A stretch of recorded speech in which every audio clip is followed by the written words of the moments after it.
আমরা আগুনের সংবাদ গৃহীত হয়েছে আমাদের 11টা 5-এ। সাথে সাথে সাভার ফায়ার স্টেশন থেকে প্রথমবার পানিবাহী গাড়ি এবং সেহেতল গাড়ি দিয়ে আমরা আগুনে মুভ করি।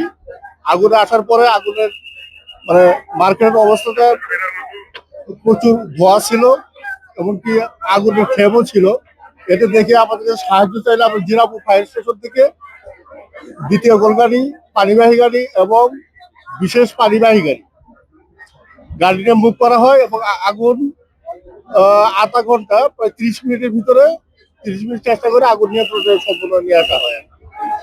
এখন পর্যন্ত আমরা নিরাপদ দেইনি, যেহেতু একটা জনাকীর্ণ মার্কেট। এটা আমরা দেখতেছি, সার্চ করে যদি কোথাও আগুন থাকে আমরা সম্পূর্ণ নির্বাপন করে তারপরে হয়তো নির্বাপন মেসেজ দিব। আমরা এখানে 5টা ইউনিট কাজ করছে, এই আগুনে 5টা ইউনিট কাজ করছে। আর আগুনের কারণ সম্পর্কে এবং ক্ষয়ক্ষতি সম্পর্কে এখনো জানা যায়নি। তবে ঈদ মার্কেট হিসেবে এখন প্রচুর পরিমাণে জুতার মজুদ ছিল।